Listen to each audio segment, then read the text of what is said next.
তৃণমূলে আপনার প্রিয় নেতার নাম কি? দেখুন, তৃণমূলে প্রিয় নেতা সেরকমভাবে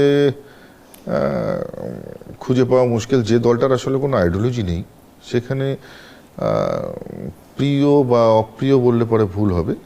তবে হ্যাঁ, মুকুল রায়কে ভালো লাগতো নিশ্চিতভাবে। মুকুল রায় দলের জন্য অনেক কিছুই করেছিল, এবং শুধু তৃণমূল কংগ্রেসে নয়, পরে বিজেপিতে এসেছিলেন না শুধু তৃণমূল কংগ্রেসে নয়, তিনি বিজেপিতে এসেও এখানকার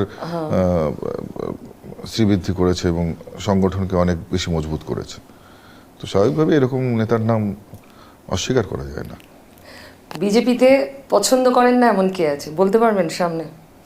এমন কেউ নেই, প্রত্যেকেই পছন্দের, প্রত্যেকেই অত্যন্ত পছন্দের, এবং যার সঙ্গে মিলমিশ কম এরকম কেউ নেই।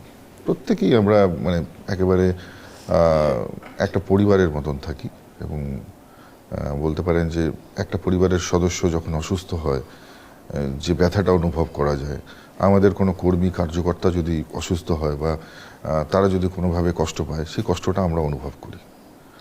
কিন্তু সেটা মানে বাইরে বোঝা যায় না। একজনের প্রোগ্রাম থাকলে আরেকজন আগে বেরিয়ে যান।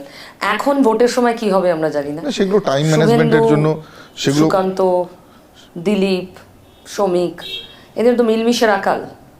একেবারেই নয়, অত্যন্ত আপনারা হয়তো এটা আপনাদের উপর থেকে মনে হয়, কিন্তু যখন আমরা কার্যালয়ে বসি বা যখন আমরা একসঙ্গে বসি, যখন আলোচনা হয়, আসলে লক্ষ্য তো সবার একটাই।